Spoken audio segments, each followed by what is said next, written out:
Good morning, good afternoon, good evening, folks. Michael Zuber, one rental at a time. And this is going to be a special episode with Emil, something we haven't done ever. If you've been watching the channel for any length of time, you know every week we talk about a new market. Emil goes out and collects a lot of great stats, and I ask a bunch of questions. I try to guess numbers. Usually I'm wrong, but I got a couple right. But now what we're going to do in this episode is we found Oklahoma City 2 weeks ago. And what Emil's been doing is he's out gathering data. We're going deeper. The reason we're doing that is because just Oklahoma City looked to stand out of the last 30 or so cities we've looked at. So he's going to take over here and drive. We're going to ask some questions and just do some deeper due diligence on Oklahoma City. So how you doing, buddy? I'm great. Thanks for having me on. Yeah, thanks for doing this. This is a little bit different for us. So I'm going to turn it over to you and you know, let's just share and I'll ask questions as we go through. Cool. Yeah. And so kind of, you know, right before we hit record, the idea was like, all right, you hear about a city you like, we're talking about like, what are some next steps? Like, what would I do from here? And just quick caveat, not investment advice. Just my own personal experience. Like, what would I kind of do to start like learning a city and going a little bit deeper past what we're talking about here? Yeah, let's be clear, right? You are looking for another city. So this was like work you would do for yourself. So yeah, it's advice for your household, but you know, that's right. Use it as a model. Cool. I like it. All right. So where do we go? All right. So I am gonna share my screen. Nice. All right. Can you see roof stock pulled up here? I can. Yep. Okay. And so I'm gonna have roof stock pulled up. We've been talking about roof stock stuff for a while. I'm also going to just give people an overview in Zillow. Like this is just kind of how I would go about learning more about this market. Okay. So the first thing I do is like, let's say I like Oklahoma City. I would like go learn more about where to focus on versus where to avoid. You can do that by talking to property managers, bigger pockets. You know, a lot of people are just like, hey, I'm interested in investing in Oklahoma City. Where should I invest? And people will chime in, oh, I invest here, here, and here, stay away from here, here, here. Just good places to get started and get a lay of the land, especially if you're an out-of-state investor. Yeah, one of the things I want to just hit this again, right? We talked about Oklahoma City 2 weeks ago. I'm like, hey, this looks different, but I expected another shoe to drop, right? So if you actually go back to our video of that, again, it's in the playlist. I think the playlist is called Roof Stock. A lot of comments came in. Some people are actually investing there. A couple people are like, hey, tried there, didn't work. So again, let's be clear. If you're an out-of-state investor and you're picking Oklahoma City or any of the other amazing American cities, you got to do your homework. And the first thing I would do is I would try to grow my network, and I would be asking dozens of people, because what you're going to get with one person is one person's opinion, then two, then three. And I would layer that over like almost like a Gantt, or what are these with those two circles come together? A Venn diagram. Venn diagram. There yeah, see, I got there eventually. I need more coffee. A Venn diagram to what to avoid and what not to, because I would not trust any one or any five people's opinion. I'd want 10, 15, 20. And pretty soon you're going to hear the one or two to avoid and the one or two to dive in. So yeah, I would start there for sure. That's a great recommendation. I wish I had done that when I first started. Oops. I'm kind of one of those people who like, I'm like, when I'm set on something, I just kind of plow through it. And well, that's one way to go. Yeah, it's one way. I mean, it's like, I don't know. Yeah, it's okay. Mistakes learned, and yeah, just don't repeat Michael's advice. Yeah, exactly. Don't repeat that mistake. Luckily it hasn't worked out too poorly, but yeah. Okay. So I have Roofstock pulled up. So I'll just kind of start from the beginning. So like you go to Roofstock, there is the properties section. Here. So this is the marketplace, and this is just an independent marketplace. This is buyers and sellers coming together. These aren't Roofstock owned properties, just people who want to sell rental property come and list here. And so the first thing you would want to do is under location. I wish there was a city, but instead we got to do by state. That's kind of just how the marketplace is set up right now. So I will do by Oklahoma. And then there's this, map feature here where you can kind of just see the spread of homes. There's 11 around Oklahoma City right now, 14 in Tulsa. Interesting. Just going to disable that. So let's say you would talk to people, you'd gone, you're doing all the homework that Michael's mentioning. And, your property manager, whoever you talk to, says Moore is a good part of Oklahoma. So that's where I'm going to just, for sake of our example. For example. Yes. And there's a couple properties listed here, so it makes it a little easier. So more, you can start like just browsing by these properties, right? And you can kind of just see like, okay, what is our list price versus rent? What are these kind of cap rates? What are these neighborhood scores? So this is a proprietary score by Roofstock, basically describing, it aggregates like crime, household income, percentage of owner occupied versus renter occupied, and it comes up with this star rating, 1 star being on the low end, 5 star being on the high end. So you can kind of just start getting a basic feel for these, right? And one thing you'll notice is what's interesting is a lot of these properties, we're seeing in the 125 to like 140 range. And the rents, are in the 850 to 975, which when you and I were doing, I think our Oklahoma City, the gross yield was a little bit higher than that. So what the first thing you notice, you see these green arrows by the rent. What this all means is the current rent is lower than market rent. So let's start kind of digging in. This could be, the opportunity here. So it says current rent 925. If you click something like estimated market, you'll see it's much higher, closer to $1,100 to $1,200 is what Roofstock is estimating the market rent to be. So again, what that's saying, at least in this example, is it's actually rented at 975. Correct. Current rent, you got, or 925. Sorry. Yep. And so usually when you go here, if you go under summer, you can see the lease start date is interesting. May. So unfortunately, this lease goes through April 2022. So you can kind of just see like here the lease summary data here. Okay. Wow. All right. So you can click around on different Roofstock properties, kind of get a better feel. You have all the like some basic underwriting in here. If you click on custom, you'll see like what is the estimated property tax, factoring in property management, leasing fee, all this stuff. Yeah, this is something I just want to stop you real quick. I want people to realize that are watching this. Roofstock is one of those data sources for me, right? One of the things I often get from new investors is what is property taxes? What is expected rent? What are these things? So again, what I would tell you to do is, I think there's a link in my descriptions. I think it's still there. Sign up for Roofstock. If you ever buy anything, get $1,000, no big deal. But I want you to use Roofstock as data, because a lot of you struggle with data, and all these numbers that you have here will go into the spreadsheet that's a part of my course, right? You're trying to get your yield. Don't trust Roofstock's numbers, build your own, get comfortable with your own. Take the 925 like we had in the last example and put it 1,100. See what happens to cash flow, see what happens to yield. I don't want people hearing this thinking I am saying Roofstock is the best of all worlds. It's the place to go to only buy your deals. No, Roofstock is a place to go to start learning and gathering data. If it happens to have a property that is good or great deal based on your homework, go nuts. But that's not what I'm trying to say here. I'm trying to say Roofstock collects a lot of data. It is a great place to source. And again, it's having data I didn't even know you had. Like I didn't know you could see when the lease expired. That's interesting information. So again, with that caveat. I fully endorse everything you said. We always, even on like Roofstock webinars, the team is always saying, these are just estimates, use your own numbers, use your own numbers, do your own homework, all this stuff. These are just estimates. Yeah. All right. So, that's kind of how you browse through Roofstock. The second thing I would do, I would also just go on, MLS, which for our purposes, we'll just use Zillow. Yeah. It could be any Zillow, Redfin, Realtor, all the same. Exactly. And I'd have 2 tabs up. I'd have the for sale, right? Yes. So I have more Oklahoma, and then I'd also have rent for that area. I actually might have a third, like sold. Oh, that's a good one too, right? Seeing kind of just like what's been selling in the area. Yeah. And the reason I say that now more than ever, like a year ago, maybe not, because everything was selling above list, but I think we're going into a slowing market. So I think solds would be important. So I would probably add that to a third, and I would have a third tab, right? Again, this is all the new investor. You've identified Oklahoma City, you live in freaking Mountain View, California, and you're like, let me just start gathering data. And folks, you're going to be gathering data for at least 90 days. And don't forget where we started.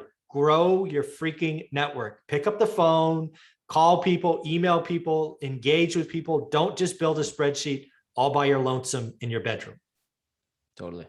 Great advice. Oh my God, look at all those sales. So yeah, you can see for sale. Let's popping off. If I can do by a certain time frame here, sold in last. Let's do 90. Let's do 90 days. Okay. Yeah, because I don't think 30 days would be very many. And so you can see here, we're seeing like 160, 87 to 50, kind of on the higher end. What's interesting compared to like what I see some for sale, like we have a 140 here, there's a 195 there, 165, 225. So anyway, the point is, and I have this set on 3-bed, 2-bath. I'm actually going to go exact match. I want to know. There you go. Just 3 beds. Ah, there we go. So how, you know, and you Starting can see to clean up. This one's a 1,900 square feet versus 1,200. So you see the difference in price and things like that. Get your buy box. Yep. Yeah. This one maybe, you know, has a fresh coat of paint, whatever it is, right? Just all these things you kind of have to figure out. But like Michael talks about, start throwing these in a spreadsheet, start figuring out what the yield looks like, get your average for the market. Yes. And now you're a much more informed buyer. And dude, once you know average, the world's your oyster. Once you know it, and it takes time. People don't realize. You know, if you spend a weekend, trust me, you don't know average yet. It takes time, consistent time. And so maybe you're asking, okay, so now, you know, you have all these prices. What you also need to do, right? We had this tab open. What are 3-bed, 2-baths? I think I have an exact match. Perfect. What are these renting for? You can kind of get an idea, right? So we got 1,400. This one's a little bit higher, 1,500. Maybe the finishes are nicer in this one. Oh, yeah. This one's up to 17. It's a little bit bigger, right? 1,600 compared to 1,400 square feet. But again, just kind of getting a basic idea. And I would also, again, you're an out-of-state investor.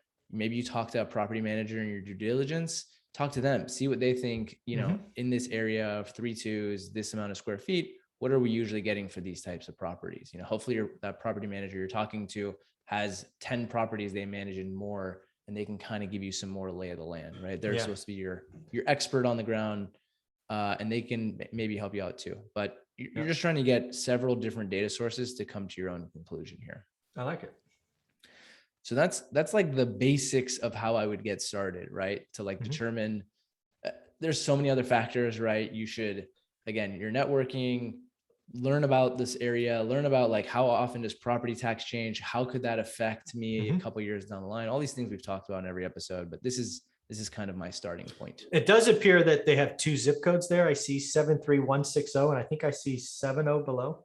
Let's see, 760. Yeah, 7110. Here we go. Yeah, 710 right here. Yeah, or 170. Yeah. So do me a favor, just type in 73170. Let's just have some fun, because it appears like there's less of it. Oh no. Okay, got it. Skip to for sale. Let's go back to for rent. Oh, there we go. Done. Ah, look at that. Only 1. No, I don't want any maximum. Oh, okay. And there 3-bed, 2-bath, exact match. Okay, so here you go. Yeah. Okay, so you're between 12 on the low end and 22 on the high. So let's look at those two. Let's look at the low end. Let's in the high end. So let's pull up the 1200.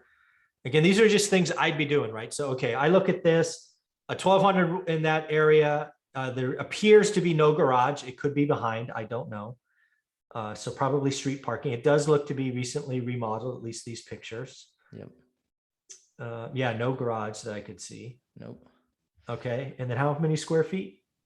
1,100. So pretty small in my experience. Okay. So let's go back and let's look at the 2,200, because that's, and again, you can notice on the map, it's a vastly different. Oh, now you're talking 3, or you're talking at least 2.5, if not 3-car garage. Certainly newer, double, 2.5 times the size. Yep, almost 3,000 square feet. Does this one? It's hard to tell in this one. Is it rented, furnished? No, that looks like people are living there. They wouldn't have clothes there if they were there. Yeah, it looks like they're probably just they know a turn is coming up and they went and took pictures.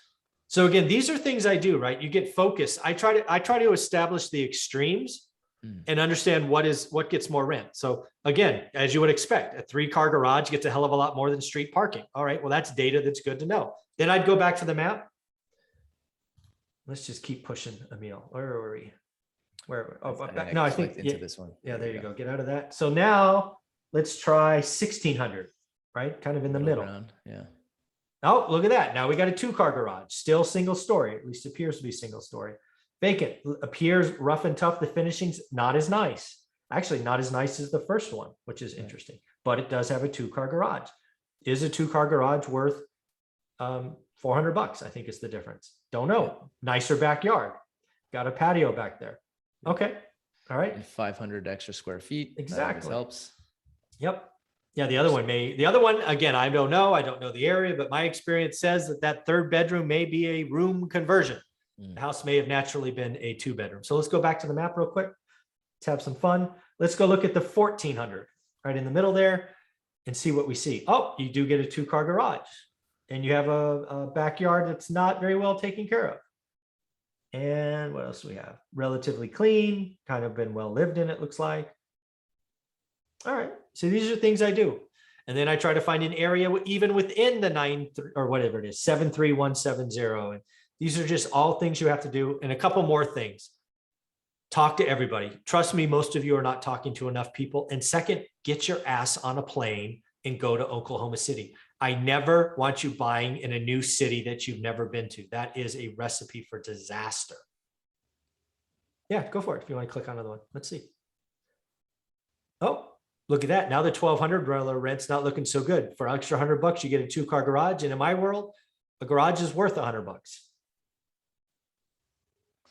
Not as clean on the inside, not as well lived renovated. in. Yeah, definitely well lived in. They made some updates to the kitchen, but yeah, overall not as nice. But yeah, you got that 2-car garage. Square footage is about the same as that it first is. one. But yeah, $100 more a month. This one's going for.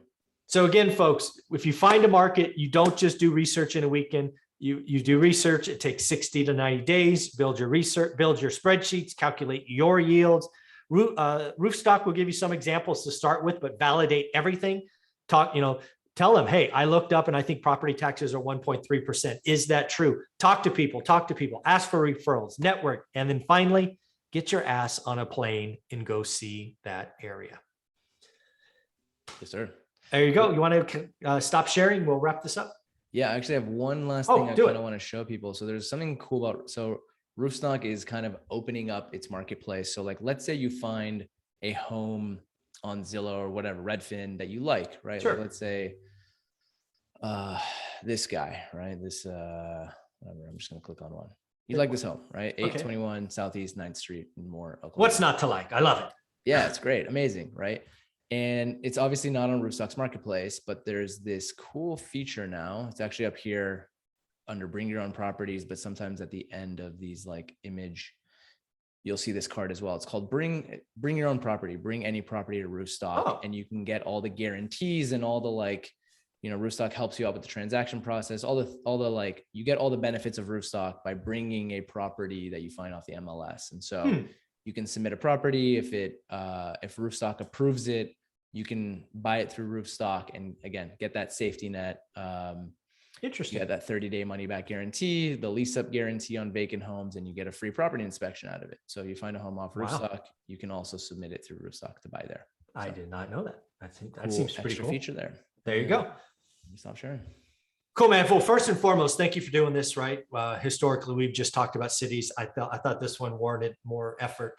Hopefully people took from this. Neither one of us are saying go invest in Oklahoma City. That's not what we said. We said, if you find a city, these are the things we would do. Any closing thoughts on this? No, I thought I like how you kept kind of poking and prodding and like, okay, what does a 1,200 per month look like versus 22? These are all like really good things to like do in your research. Collect data, document. Really what you should do if you're following my model is by the end of 60 or 90 days, you're building confidence in yourself.